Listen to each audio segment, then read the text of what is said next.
The morning light filtered through the tall windows of Buckingham Palace as Charles adjusted his tie for the third time. His hands, weathered by age and responsibility, trembled slightly as he reached for the speech manuscript lying on the mahogany desk. Today wasn't just another royal address. Today, he would speak directly to the hearts of men and women who had sacrificed everything for their country. Margaret, his private secretary, noticed the unusual tension in his shoulders as she entered the study. "Your Majesty, the recording equipment is ready," she said softly, her voice carrying the respect earned through decades of service. Charles nodded but didn't immediately move toward the chair positioned before the cameras. Instead, he walked to the window overlooking the palace gardens. The December air had stripped the trees bare, leaving them standing like silent sentinels against the gray sky. It reminded him of the photographs he'd seen from battlefields around the world, where young soldiers stood guard in places far from home, protecting freedoms that many took for granted. "Margaret," he said without turning around, "do you think words can truly heal wounds that run so deep?" His question hung in the air like morning mist, heavy with the weight of genuine concern. She had worked with 3 generations of royals, but she had never heard such vulnerability in a monarch's voice. "Your Majesty, sometimes words are all we have," she replied, setting down a cup of tea on the side table. "But, when they come from the heart, they can bridge the greatest distances between pain and comfort." Charles thought about the letters that arrived daily at the palace. Handwritten notes from veterans struggling with memories that refused to fade, from families who had lost sons and daughters in service, from young soldiers currently deployed who wondered if their sacrifices mattered to anyone back home. Each letter was a window into a world of courage and suffering that most civilians could never fully comprehend. He remembered his visit to a military hospital just months earlier. The sterile hallways had echoed with the quiet conversations of medical staff and the occasional laugh from the common room where veterans gathered to share stories. But it was the silence that had affected him most deeply. The silence of a young woman who had lost her leg in an explosion, staring out the window with eyes that had seen too much. The silence of an older veteran who clutched a photograph of his unit, most of whom would never return home. That day, Charles had tried to find the right words to offer comfort, but everything he said seemed inadequate against the magnitude of their experiences. How could someone who had lived in privilege and protection truly understand the weight of taking another life in combat, or the guilt of surviving when comrades didn't? How could words from a palace study reach into the darkness where some veterans found themselves trapped? Yet he also remembered the moments of connection. The way one veteran's eyes had lit up when Charles mentioned his own military service, brief though it was compared to theirs. The firm handshake from a decorated officer who simply said, "Thank you for coming, sir. It means more than you know."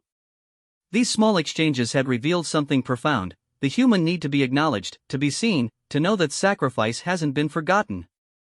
As Christmas approached each year, Charles felt the particular weight of addressing those who couldn't simply return home to warm hearths and family gatherings. For many veterans, the holidays brought not joy but painful reminders of Christmases spent in foreign lands, of friends who would never again gather around a family table, of the stark contrast between their internal battles and the cheerful celebrations surrounding them. The speech he was about to deliver had gone through numerous drafts. His advisors had suggested focusing on traditional themes of service and gratitude. The communications team had prepared talking points about national pride and the importance of supporting military families. But Charles had set all of that aside to write something more personal, more honest about the complex relationship between a nation and those who fight for it. He turned from the window and picked up the manuscript, his eyes scanning words he had written and rewritten dozens of times. The opening paragraph spoke not of glory or heroism, but of the quiet moments when a veteran wakes at 3 a.m, heart racing from dreams of distant places.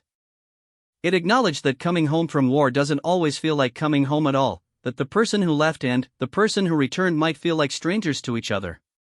"The cameras are rolling, Your Majesty," the director called softly from across the room. Charles took his seat, straightening the papers before him.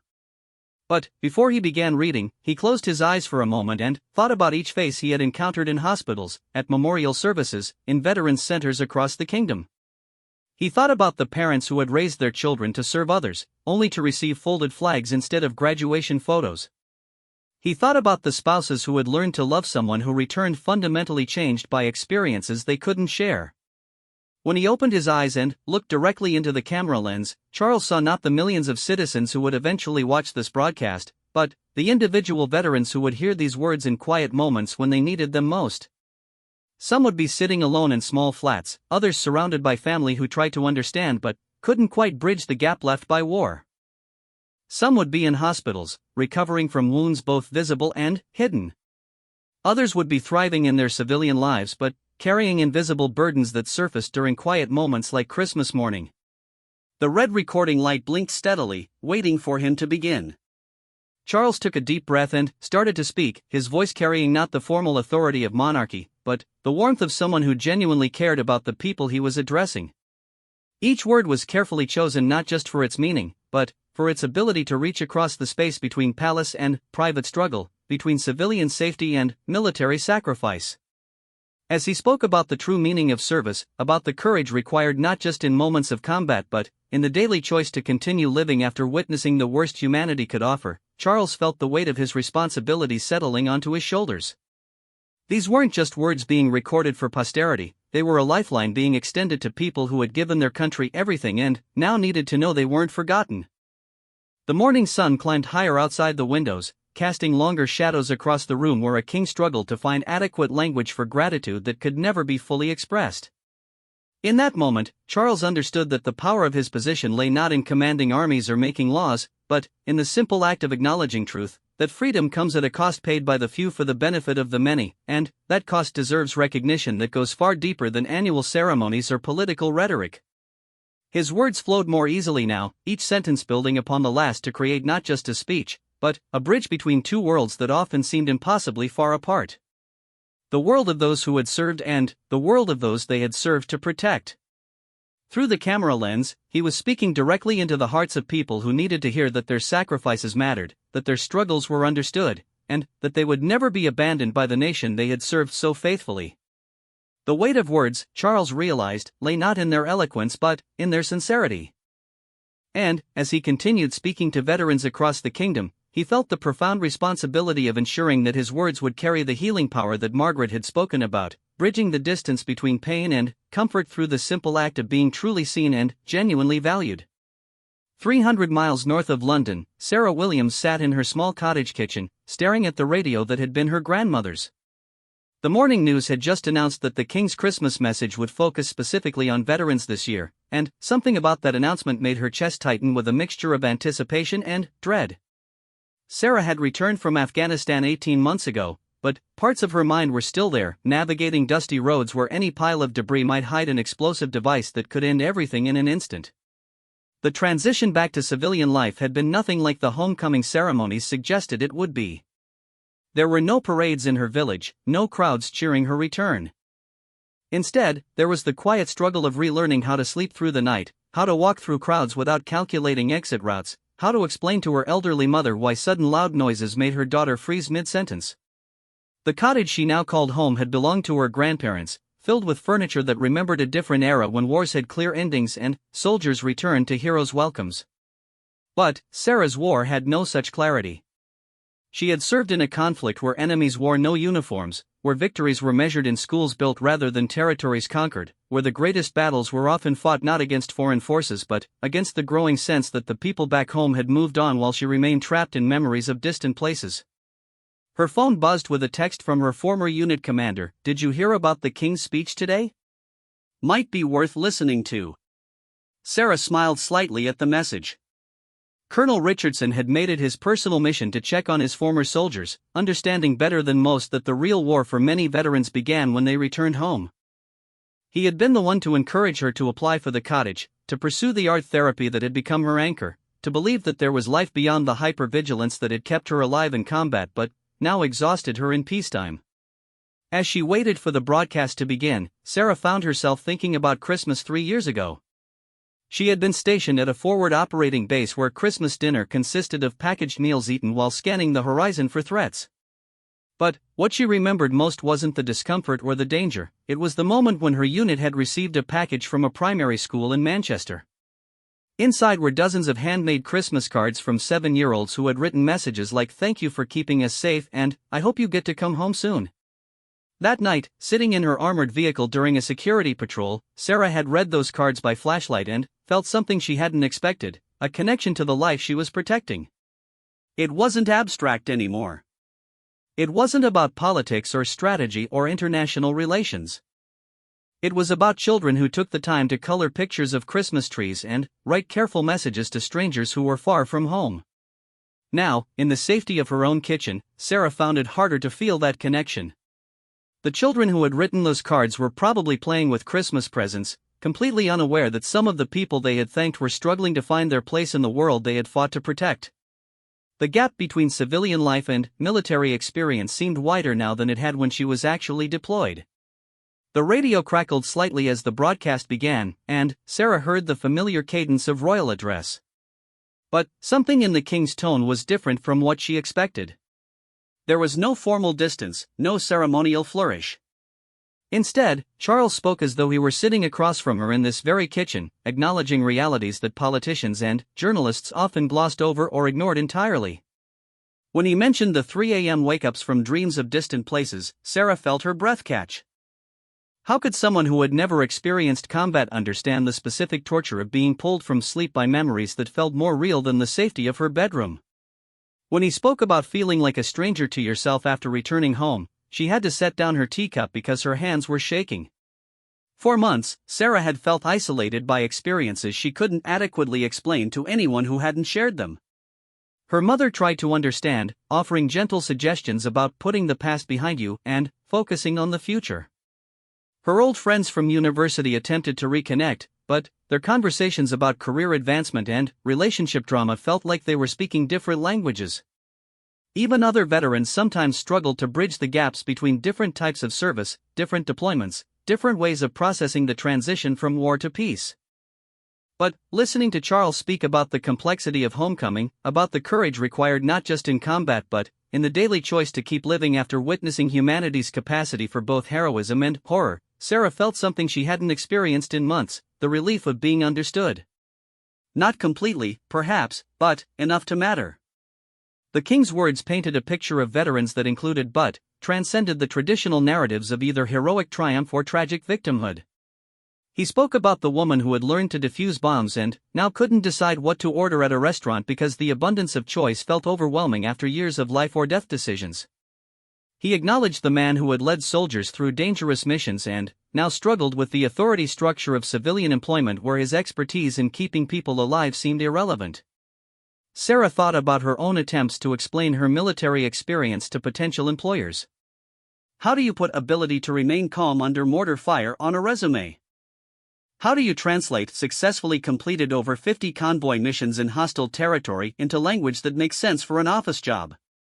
The skills that had made her exceptional in the military seemed to have no civilian equivalent, leaving her feeling like she was starting over in a world that moved according to rules she hadn't learned. The speech continued, and Charles began sharing stories that felt startlingly familiar. He spoke about a veteran who had found purpose in teaching outdoor survival skills to young people, transforming his combat experience into something that could nurture rather than destroy. He mentioned a former military nurse who now worked with refugee families, using her understanding of trauma to help others navigate their own journeys from war to safety. These weren't the sanitized success stories that appeared in government brochures about veteran transition programs. They were honest accounts of people who had found ways to build meaningful lives while carrying the weight of their military service. They acknowledged that healing wasn't about forgetting or getting over war experiences, but about integrating them into a life that honored both the person they had been in service and the person they were becoming in civilian life. Sarah reached for the notebook she used for her art therapy sessions and began writing. For the first time in months, words came easily as she tried to capture the feeling of being seen and acknowledged by someone in a position of authority who took the time to understand the nuances of veteran experience. She wrote about the loneliness of carrying memories that couldn't be shared with people who hadn't been there. She wrote about the frustration of being thanked for her service by people who then expected her to seamlessly resume a civilian life as though nothing fundamental had changed. But she also wrote about hope. Hope that maybe the gap between her experience and civilian understanding wasn't as unbridgeable as it sometimes seemed. Hope that her struggles with transition didn't mean she was broken or ungrateful for the safety she now enjoyed. hoped that the skills and perspectives she had gained through military service might eventually find expression in ways that contributed to rather than isolated her from her community. Outside her window, snow began to fall on the small garden where she had started growing vegetables as part of her therapy. The simple act of nurturing life from soil had become a counterbalance to the destruction she had witnessed in combat. Each tomato plant, each row of lettuce represented a choice to create rather than destroy, to build rather than tear down. The king's voice continued through the radio, weaving together stories of struggle and resilience that painted a complete picture of veteran experience. Sarah realized that this was what she had been missing, not solutions to her transition challenges, but acknowledgement that the challenges themselves were valid and shared. The feeling that her struggles didn't make her weak or ungrateful, but human in the face of experiences that had pushed her beyond the normal boundaries of human endurance. As the speech drew toward its conclusion, Sarah felt something shift inside her chest. The tight knot of isolation that had been her constant companion began to loosen slightly. She wasn't alone in her struggles, and, more importantly, her struggles weren't a sign of failure but evidence of the depth of her service and the complexity of returning to a world that had remained safe while she fought to protect it. The afternoon sun broke through the clouds outside her window, illuminating the notebook where she had filled several pages with thoughts and feelings that had been locked away for months. For the first time since returning home, Sarah felt ready to rejoin the world not by hiding her military experience, but by finding ways to share the strength and perspective it had given her. In a veterans support center in Manchester, David Chen adjusted his prosthetic leg and checked the clock on the community room wall. The weekly gathering would begin in 10 minutes, and he could already hear the familiar voices of men and women who had become his closest friends not through shared hobbies or neighborhood proximity, but through the common experience of learning how to rebuild life after war had taken pieces of them they could never get back. David had lost his leg to an improvised explosive device during his third tour in Iraq, but that physical loss had proven to be the easier battle to fight.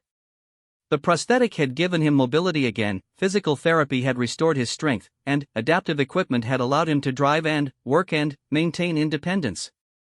The harder challenge had been learning to live with the guilt of survival, the weight of decisions made in split seconds that had kept him alive while others hadn't been as fortunate.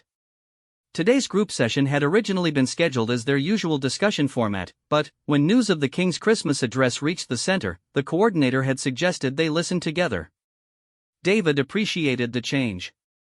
Sometimes the structured conversations about coping strategies and reintegration challenges felt inadequate against the magnitude of what they were all trying to process. Maybe hearing someone outside their immediate circle acknowledge their experiences would provide a different kind of validation. The room filled gradually with familiar faces. There was Margaret, a former military police officer who had served 2 tours in Afghanistan before a roadside bombing left her with traumatic brain injury that made concentration difficult but hadn't diminished her fierce intelligence. Next to her sat James, a Royal Marine who had completed 4 deployments and returned home to find that the hypervigilance that had kept his unit alive in combat made it nearly impossible for him to relax in crowded civilian spaces. Emily arrived just as the broadcast was beginning, settling into her usual chair near the back of the room. She had been a military medic who had seen things that haunted her dreams and made her question her faith in humanity's capacity for compassion. The transition to civilian healthcare had been jarring. In the military, she had worked in environments where every decision could mean the difference between life and death. In the civilian emergency room where she now worked, she sometimes felt frustrated by patients who complained about minor injuries while she carried memories of soldiers who had died from wounds that would have been easily treatable in a fully equipped facility. As Charles began to speak, David noticed the way the room's energy shifted. These were people who had learned to be skeptical of official statements, who had heard too many politicians use words like hero and sacrifice without seeming to understand the weight those concepts carried for the people who lived them daily. But something in the king's tone suggested this would be different. When Charles spoke about the invisible wounds that often proved more challenging than physical injuries, David saw Emily's shoulders relax slightly. She had been struggling to explain to her civilian colleagues why certain sounds or smells could trigger flashbacks that left her shaking and unable to function for hours. The medical professionals she worked with understood trauma in theory, but they couldn't quite grasp why someone as competent and strong as Emily could be undone by something as simple as the smell of diesel fuel or the sound of helicopters passing overhead. The speech continued, addressing the complexity of veteran identity in civilian society. Charles spoke about the challenge of being simultaneously thanked for military service and expected to seamlessly transition to civilian life, as though the experiences that had shaped military personnel could be compartmentalized and set aside when they were no longer needed for national defense. James shifted uncomfortably in his chair as the king described the difficulty many veterans faced in civilian employment. James had been a leader in the military, responsible for making life-and-death decisions and ensuring the safety of his unit under the most challenging circumstances imaginable. But, in the corporate office where he now worked, his attempts to apply military problem-solving approaches were often seen as too direct or aggressive. His civilian managers seemed to want him to be grateful for the opportunity to contribute his military experience while simultaneously expecting him to suppress the very qualities that had made him effective as a soldier. Margaret found herself nodding as Charles addressed the cognitive challenges that some veterans faced. Her traumatic brain injury had left her with memory problems and difficulty processing information at the speed she once took for granted. The simple act of grocery shopping could become overwhelming when too many choices and too much sensory input combined with the lasting effects of her injury. But explaining this to people who knew her before deployment was complicated. They remembered her as sharp and decisive, and they struggled to understand why someone so obviously intelligent could be defeated by everyday tasks that seemed simple to everyone else. The king's words painted a picture of veteran experience that included but transcended the typical narratives of either complete recovery or permanent disability. He spoke about the veterans who had found meaningful second careers but still struggled with the transition from military structure to civilian ambiguity. He acknowledged those who had built successful relationships but carried guilt about the ways military service had changed them in ways their loved ones couldn't fully understand. David thought about his own family relationships since returning from deployment.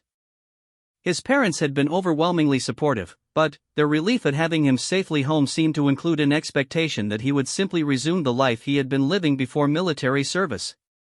They couldn't understand why he no longer enjoyed large family gatherings that had once been highlights of his year, or why he preferred to stay home rather than attend social events where he would inevitably face well-meaning questions about his military experience that he didn't know how to answer. The speech addressed this disconnect directly, acknowledging that veterans often felt caught between two worlds without fully belonging to either. Charles spoke about the challenge of maintaining relationships with people who wanted to support veterans but couldn't bridge the experiential gap left by military service. He recognized that both veterans and their civilian loved ones often struggled with this dynamic, creating isolation that served no one's interests. Emily wiped away tears as the king spoke about the moral complexity of military service. This was territory that few civilian leaders dared to explore. Charles acknowledged that military personnel often returned from deployments with complicated feelings about their experiences. Pride in their service mixed with questions about the broader purposes their sacrifices had served. Gratitude for survival combined with guilt about those who hadn't returned. Love for fellow service members alongside anger at the systems that had put them in impossible situations.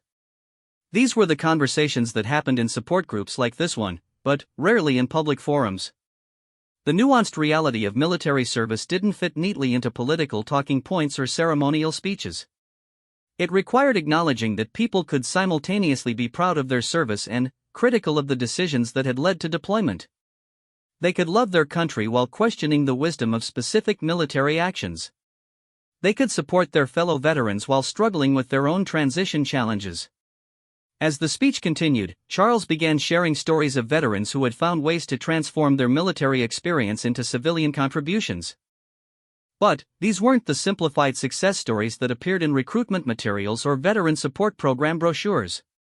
Instead, they were honest accounts of people who had struggled with transition but eventually found ways to use their military skills and perspective to address civilian challenges. He spoke about a former explosive ordnance disposal specialist who now worked to remove landmines from former conflict zones, using his military training to make civilian areas safe for returning populations. He mentioned a military logistics expert who had applied her organizational skills to coordinate disaster relief efforts, finding purpose in using her ability to manage complex operations under pressure to help communities recover from natural disasters. Margaret felt a spark of recognition as Charles described a veteran who had used his experience with traumatic brain injury to become an advocate for other veterans facing similar challenges. She had been considering whether her own struggles with cognitive changes might position her to help others navigate the same difficulties, but she had worried that acknowledging her limitations would disqualify her from being helpful to others. The room fell silent as Charles addressed the topic that weighed most heavily on many veterans' minds, the question of whether their sacrifices had been worthwhile. He didn't offer easy answers or patriotic platitudes. Instead, he acknowledged that this question was one that each veteran had to answer individually, and that the answer might change over time as they gained perspective on their experiences and found ways to integrate military service into their civilian lives. David felt something shift in his chest as he listened to these words. For months, he had been tormented by the question of whether his deployment had accomplished anything meaningful enough to justify the cost in human suffering he had witnessed. The political debates about military intervention seemed disconnected from the daily reality of trying to keep his unit alive while working to improve conditions for Iraqi civilians caught in circumstances beyond their control. But, listening to the king acknowledge this complexity without trying to resolve it with simple answers, David began to understand that the question itself might be less important than how he chose to live with the uncertainty. His service had been real, his efforts to protect both his fellow soldiers and Iraqi civilians had been genuine, and the bonds he had formed with his unit had demonstrated humanity's capacity for courage and compassion even in the darkest circumstances. The speech was drawing toward its conclusion, and Charles spoke directly about the upcoming Christmas season. He acknowledged that holidays could be particularly difficult times for veterans, when the contrast between civilian celebrations and military memories became most stark. But he also spoke about the possibility of finding new meaning in these occasions, ways of honoring both the joy of being safely home and the memory of those who hadn't returned. As the broadcast ended, the room remained quiet for several minutes. David looked around at faces that had become familiar through months of shared struggle and mutual support. These people had become his chosen family, understanding him in ways that even his biological family couldn't quite manage. But, for the first time since beginning these group sessions, he felt hope that the gap between military and civilian understanding might be narrower than he had believed. Emily spoke first, her voice barely above a whisper. He actually understood what it's like, she said, and David could hear the surprise in her voice. They had all become accustomed to public figures who acknowledged veterans in general terms but failed to grasp the specific challenges of transition and reintegration. Margaret nodded slowly. "It makes me want to try again," she said. "To explain to people what it's really like. Maybe they can understand more than I thought." James, who rarely spoke during group sessions, cleared his throat. "Maybe we should organize something," he said. "Not just for us, but to help other people understand." Like he said, this affects everyone, not just veterans. David felt a surge of energy he hadn't experienced in months. For the first time since losing his leg and returning home, he felt ready to engage with the civilian world not as someone seeking accommodation or sympathy, but as someone with valuable experience and perspective to contribute. The king's words had reminded him that his military service had given him more than trauma and loss. It had also given him strength, wisdom, and an understanding of human resilience that could benefit his entire community if he could find the right way to share it. 6 months after the king's Christmas address, the small community center in Sarah's village buzzed with an energy that hadn't been present in decades. What had started as a simple idea mentioned in a veteran support group had grown into something none of them had expected, a program that brought together veterans and civilians to share skills, stories, and understanding in ways that benefited everyone involved.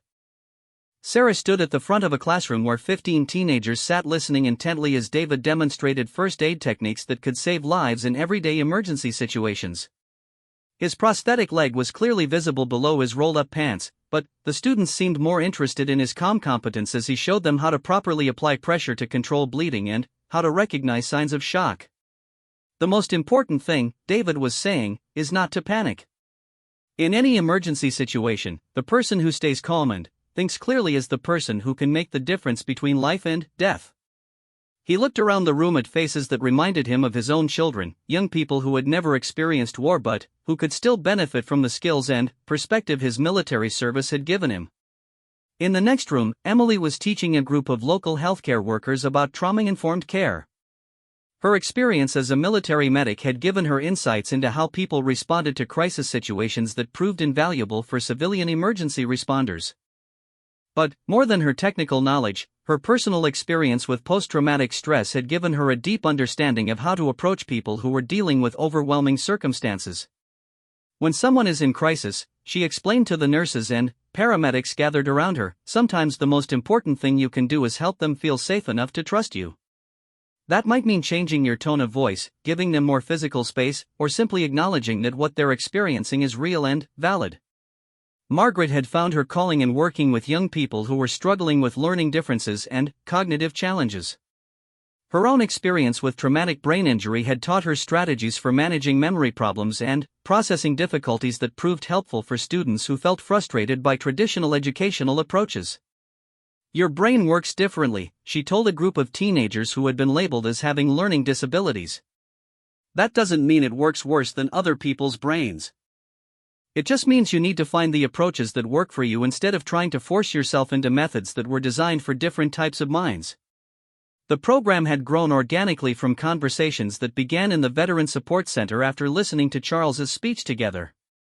James had been the first to suggest that maybe their struggles with civilian reintegration stemmed partly from the lack of meaningful ways to share their military experience with people who could benefit from it. "We keep talking about the gap between military and civilian life," he had said during one of their weekly meetings. "But what if instead of just trying to cross that gap ourselves, we built bridges that other people could cross too?" The idea had started small. Sarah had offered to teach basic outdoor survival skills to a local youth group, sharing knowledge that had kept her alive in Afghanistan while helping teenagers develop confidence and problem-solving abilities. David had volunteered to assist with first aid training at the community college, bringing real-world experience to classroom lessons that had previously been purely theoretical. But, as word spread about the unique perspective and practical skills these veterans could offer, the demand for their involvement had grown beyond anything they had anticipated. Local schools wanted them to speak about leadership and teamwork. Community organizations asked them to help with emergency preparedness planning. Healthcare facilities requested their assistance in developing better approaches for treating trauma patients. The success of these initiatives had surprised everyone involved, but perhaps none more than the veterans themselves. For months, they had struggled to find ways to apply their military experience in civilian contexts. They had felt isolated by skills and knowledge that seemed irrelevant to peacetime life. But, as they began sharing what they knew with people who needed it, they discovered that their military service had given them more than they had realized. Sarah found herself thinking about the King's speech as she watched David work with the teenagers. Charles had spoken about the courage required not just in combat but in the daily choice to continue living after witnessing the worst humanity could offer. Now she understood that this ongoing courage could be channeled into service that went beyond their military obligations. The program had also created unexpected opportunities for civilian community members to better understand veteran experiences. The teenagers learning first aid from David asked thoughtful questions about his deployment that led to conversations about resilience, decision-making under pressure, and the importance of looking out for others in challenging situations. Parents who attended Emily's workshops on trauma-informed care gained insights not just into how to help their own children during difficult times, but into what their neighbors who had served in the military might be experiencing as they adjusted to civilian life. The community was developing a more nuanced understanding of veteran experience that went beyond simple gratitude to include genuine comprehension of the challenges and strengths that military service had created. One afternoon, Sarah received a phone call that she hadn't expected. On the other end of the line was a representative from the Royal Foundation, the charitable organization associated with the royal family. The caller explained that the king had heard about the program through local officials who had been impressed by its success and community impact. His Majesty was particularly interested in how this initiative grew out of the response to his Christmas address, the caller explained. He would like to visit your community to see the program in action and to meet with the veterans and civilians who have been involved. Sarah felt her breath catch.